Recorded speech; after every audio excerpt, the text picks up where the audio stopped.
هذا الكلام يا أخوان لا يقوله إلا مؤمن استغرق الإيمان قلبه. أنت بتفهم أكثر لما الله يعلم أكثر. الله بيعلم السر وأخفى. أنت في شغلة صلك عم تدعي سنة وسنتين وثلاثة وتركض لها بإيديك وقدميك وما عم تصير، منع، ممنوع. الأولياء يفهمون المنع من الله عطاء، وربما منعك فأعطاك، وربما أعطاك فمنعك.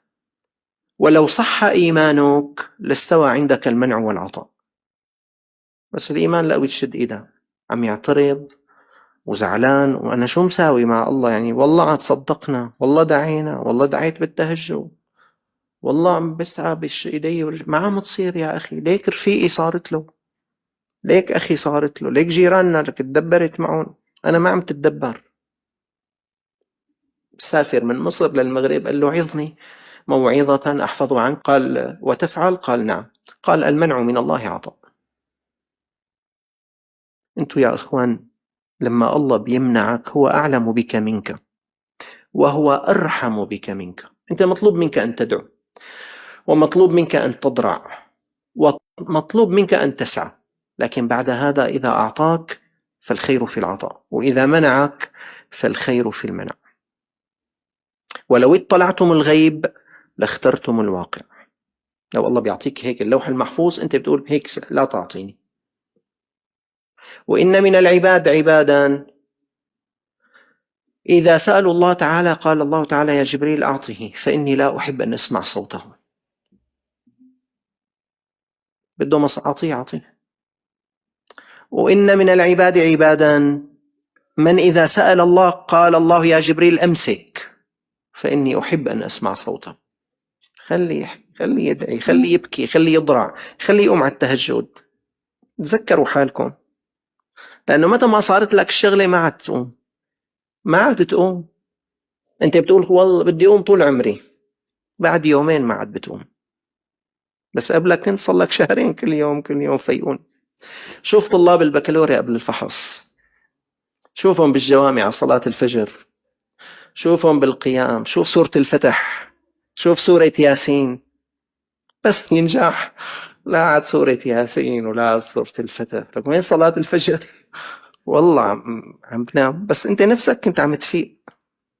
على كل الأحوال يا أخي نحن ضعاف، نحن عباد، يعني على كل الأحوال نحن مجبولون من ضعف، والله كله كرم، كله خير، ولا ترى الخير إلا منه.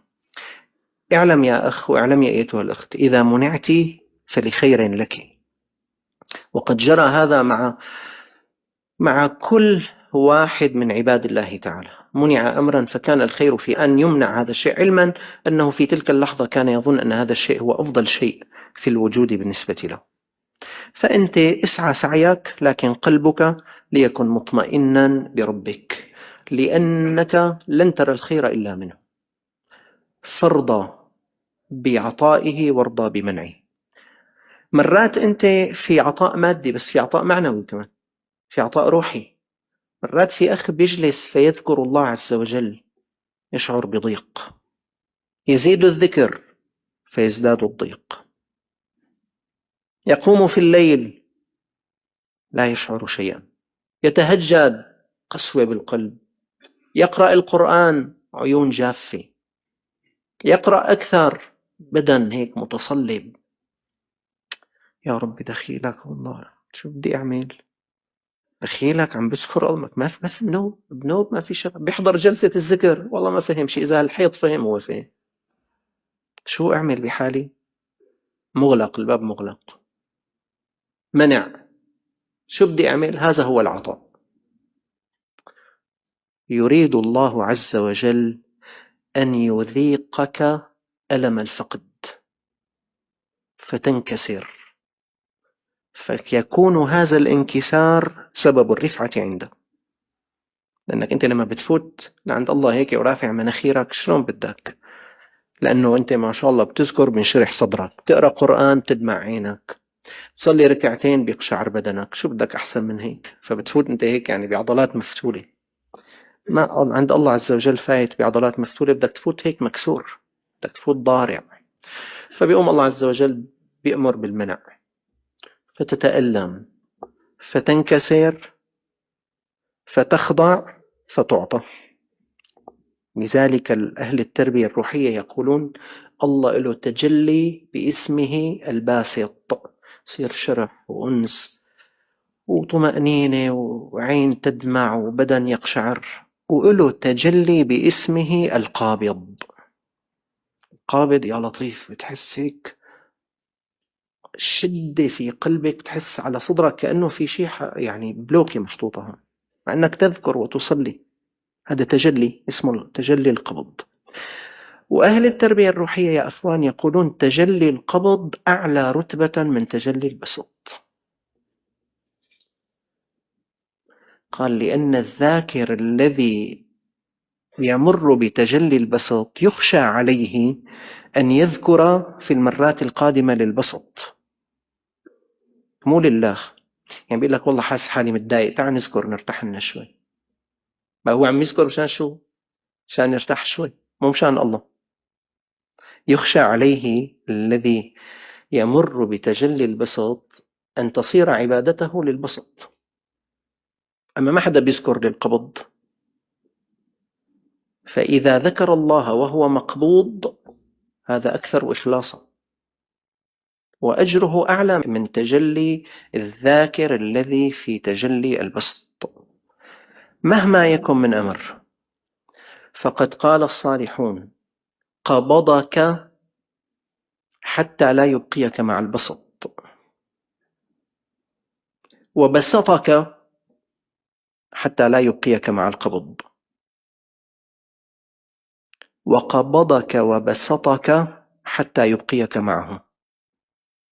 هو بده إياك لإله، لا للقبض ولا للبسط. أنت خليك على بابه. هو قال لك فاذكروني، حاضر أنا سأذكرك يا رب. قم الليل، حاضر. اتل ما أوحي إليك من كتاب ربك، حاضر. ادعو إلى سبيل ربك، حاضر. شو قال لك؟ قل له حاضر. بعدين هو شو بده يعطي، شو بده يمنع؟ هو الرب، وأنت العبد لا تزال منطرحا على بابه. إذا أعطاك فهو الخير، وإذا منعك فهو الخير، لا رد لحكمه ولا معقب لقضائه. وأنت من جماعة لا إله إلا الله، ما أحد بيفعل شيء بهالكون إلا رب العالمين. نسأل الله عز وجل أن يجعلنا من الذين يستمعون القول فيتبعون أحسنه. وصلى الله على سيدنا محمد وعلى آله وصحبه وسلم، والحمد لله رب العالمين.